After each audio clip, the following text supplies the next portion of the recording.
My husband finished moving with his typical condescending tone and asked me if I was done.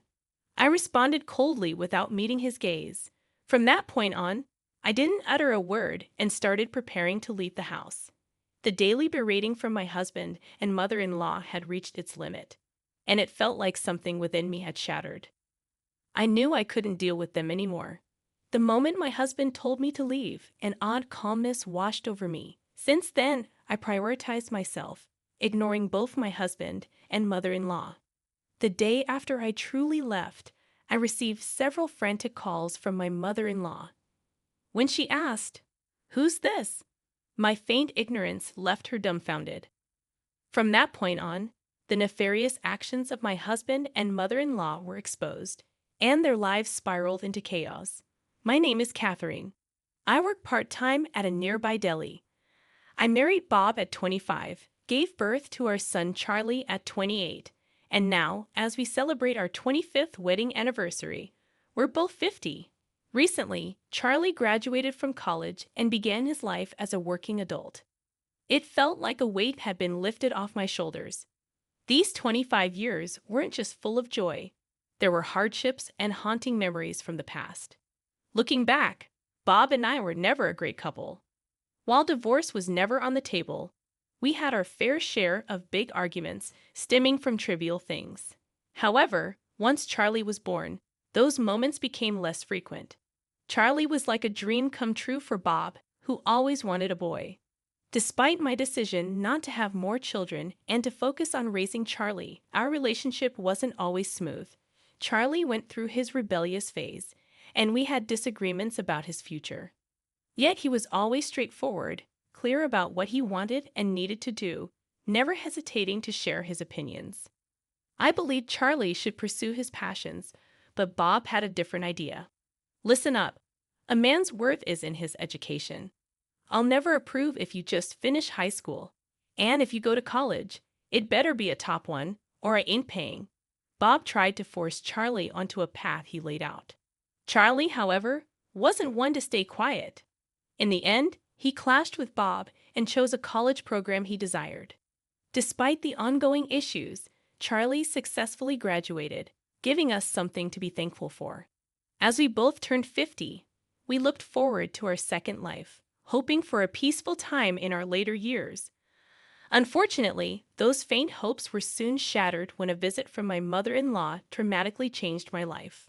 One day after work, I returned home to find a pair of women's shoes at the entrance, indicating a visitor.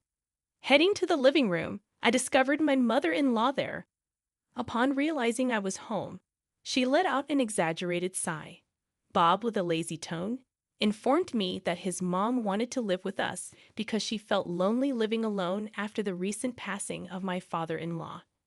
She had already given up her apartment, leaving us with seemingly no option but to let her stay with us. While I empathized with her feelings, I wasn't thrilled about the sudden decision for her to move in.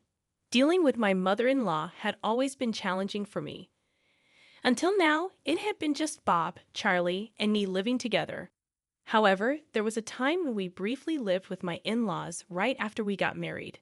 Back then, my mother-in-law adamantly opposed Bob moving out, pushing aggressively for us to live together. Reluctantly, I agreed, but it quickly became unbearable due to her intrusive nature.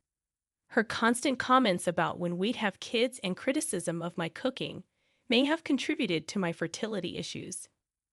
Bob, realizing the situation wasn't good, persuaded her, with my father-in-law's help, to let us move out. However, it seemed like she held a grudge against me ever since. Despite visiting during holidays, we generally avoided them throughout the rest of the year. Just when we thought we had regained our peace, the idea of living together again seemed unthinkable. As I tried to process everything, Bob sighed and advised me not to be so obvious with my feelings, considering it rude to his mom. He assumed I would object, and he believed it would be a waste of time to discuss it since my siblings were busy with their own kids, leaving his mom with no one else to rely on. However, it became evident that he was quite irritated. Since she had already given up her place, there seemed to be no turning her away. Exhausted, I attempted to sit on the couch, but she stopped me, insisting that I go make dinner. She wouldn't even let me rest, and as expected, she complained about the meal. Thinking that this would be my life day in and day out gave me a headache. Later on, both Bob and my mother-in-law informed me that they had something to discuss. Apparently, they wanted to undertake some renovations. The house, being quite old, did need some repairs here and there, and we had taken care of those minor issues. However, what she particularly didn't like were the plumbing areas. She claimed the bathroom and toilet looked old and dingy and needed a makeover. Strangely, she had no intention of using the kitchen, so she said it was fine the way it was. Our mortgage was set to finish when we turned 60, giving us about 10 years left on it. Even so, I wasn't keen on the idea of renovating. A few days later, unbelievably, while I was at work, she took it upon herself to get an estimate and even signed a contract with a contractor. To make matters worse, Bob withdrew a large chunk from our retirement savings without my knowledge, costing us thousands of dollars. When I confronted Bob, he lost his temper, asserting that the house was in his name, and he could do whatever he wanted. He questioned why someone with a measly part-time job was always butting in. I was speechless, struggling to make him understand the sacrifices I made, giving up my career for our family. It's been about 6 months since we started living with my self-centered mother-in-law. Initially, it seemed she had moved in due to loneliness. However, as time passed, I started suspecting other motives. She appeared worried about her own care in her old age and finances. It turned out she almost had no inheritance from my late father-in-law and no savings of her own. Despite receiving a pension, she never took out any life insurance, and her hobby was playing slot machines, which baffled me. Currently unemployed, she relies on a pension that my father-in-law had been contributing to for years. Despite this, she always claimed to be broke, blowing her entire pension on slot machines the same day. As a result, she constantly made lavish requests without contributing a dime, forcing us to cut back on many of our expenses. She would often express her desire to eat out or purchase expensive cosmetics to maintain a youthful appearance. Since Bob was reluctant to spend money on anything other than himself, my mother-in-law consistently approached me for cash. Initially, I would assist her by purchasing essentials and occasionally providing some money. However, as the requests accumulated over time, I decided to put my foot down and refuse to give her any more. This decision seemed to cause her significant stress, leading her to continue her gambling habit and pursue insatiable desires. To my shock, she resorted to sneakily stealing small amounts from my wallet, hoping I wouldn't notice. When I realized some cash was missing, I confronted her, but she played dumb. From that day on, her harassment escalated. She had been bad-mouthing me to Bob, portraying me as the villain. As a result, my husband began looking at me with disdain, accusing me of accusing his mother without proof. Their mistreatment intensified, and one day, during an argument with Bob, his mother interjected, accusing me of living off her son's salary and belittling me for being just a part-timer. They treated me not as a family member, but more like a maid. Bob wouldn't even address me by my name. Their constant harassment took a toll on my mental well-being, and I reached my breaking point. One morning, after my mother-in-law left for her daily walk, I mustered the courage to tell Bob that I couldn't live with his mother anymore. Unexpectedly, his reaction was explosive. His face turned red as he shouted, claiming there were plenty of women who could replace me, ordering me to leave and never show my face again. Shocked, something inside me shattered, be it my rationality or my patience. With a calm voice, I acknowledged his words, quickly got ready, and left for work. Since then, I prioritized myself, ignoring both Bob and his mother. About a week after our fight, Bob, still looking down on me, asked if I had moved out yet. His mother had asked the same, but I didn't make eye contact, simply responding, "I'm leaving." After that, I didn't utter another word, grabbed my things, and left the house we had lived in for years. As expected, the very next day, my mother-in-law bombarded me with incessant calls. The frequency of her calls felt borderline insane. It became too bothersome to pick up, so I ignored my mother-in-law's incessant calls. When the calls persisted to the point where I couldn't even look at my phone, I decided to block her. Soon after, a call came from Bob's phone. Contemplating whether to ignore it or not, I ultimately answered, expecting to face the issue eventually. To my surprise, it wasn't Bob, but his mother on the other end, questioning why I was ignoring her and accusing me of being rude. Suppressing my laughter, I responded, "Sorry, who's this? This number belongs to my husband, Bob, but some strange woman's calling. I better hang up." Emphasizing my point, I disconnected the call. However, the phone rang again, and this time, it was Bob. Furious, he shouted at me, accusing me of messing with him.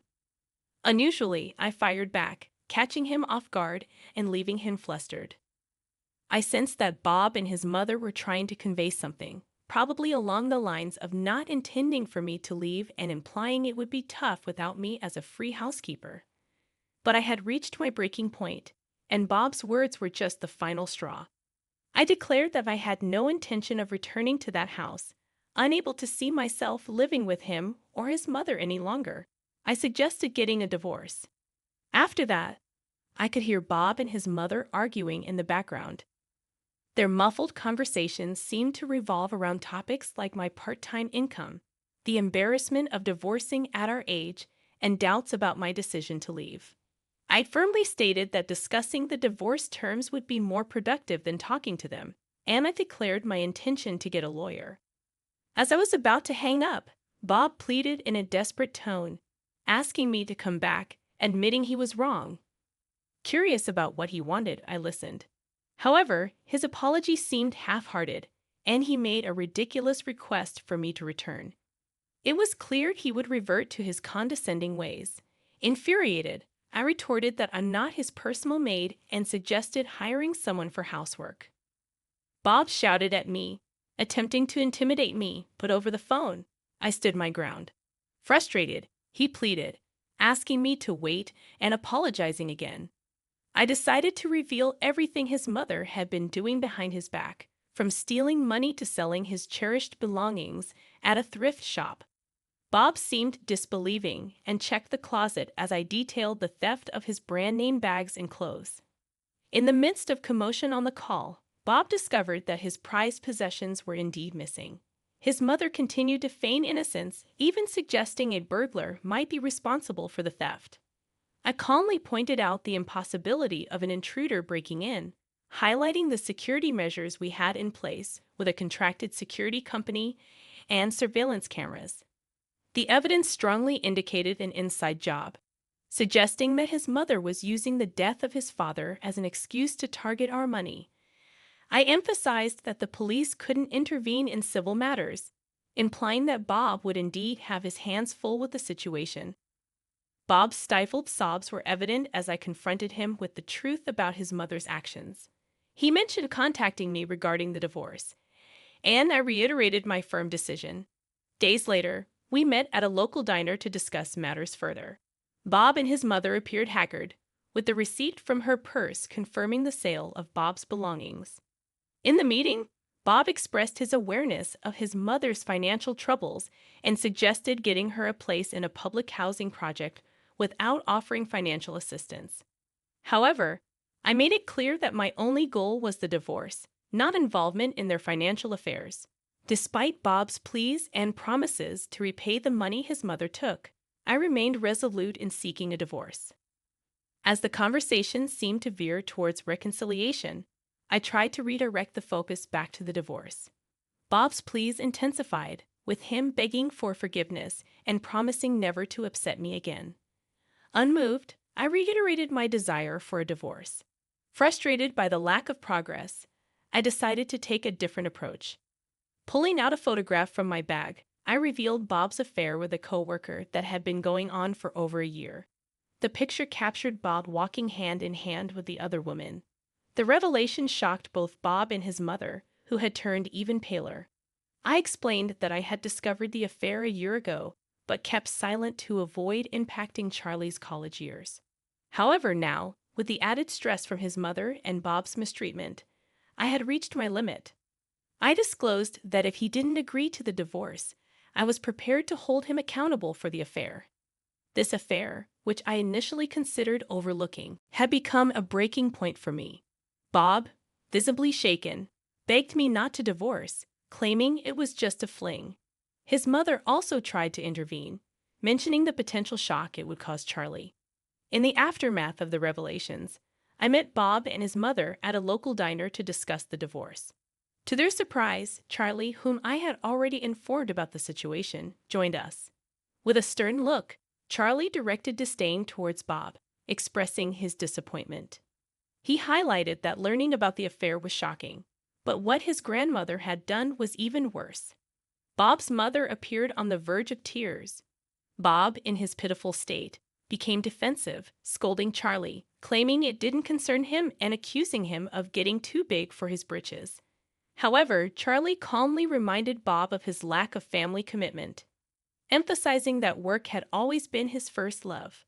Charlie pointed out that his mother took care of everything at home, even funding his high school and college education, while Bob was neglectful of family responsibilities. Bob was left aghast, not expecting such revelations from his son.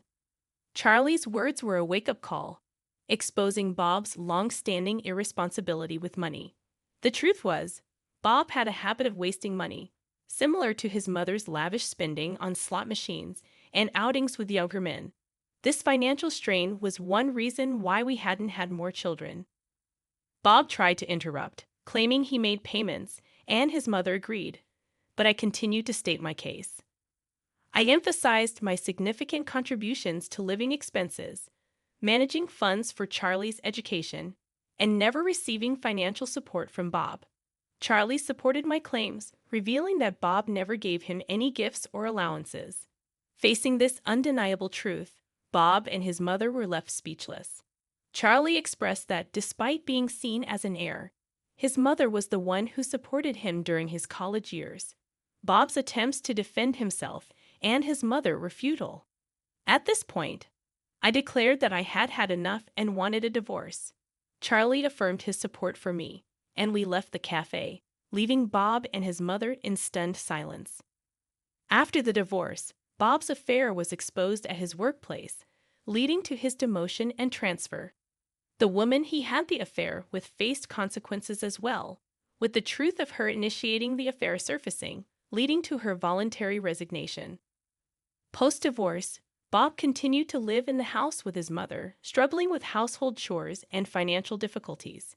His savings were meager, and his life took a downturn, marked by unemployment and gambling addiction.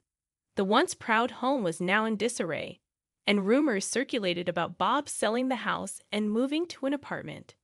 In contrast, I rented an apartment near Charlie and his fiance's home as my new residence. They expressed their desire for me to be close by, and I embraced my role as a supportive mother-in-law.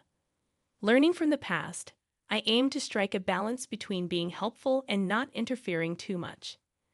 With the prospect of grandchildren in the future, I looked forward to a peaceful and lively second chapter in my life.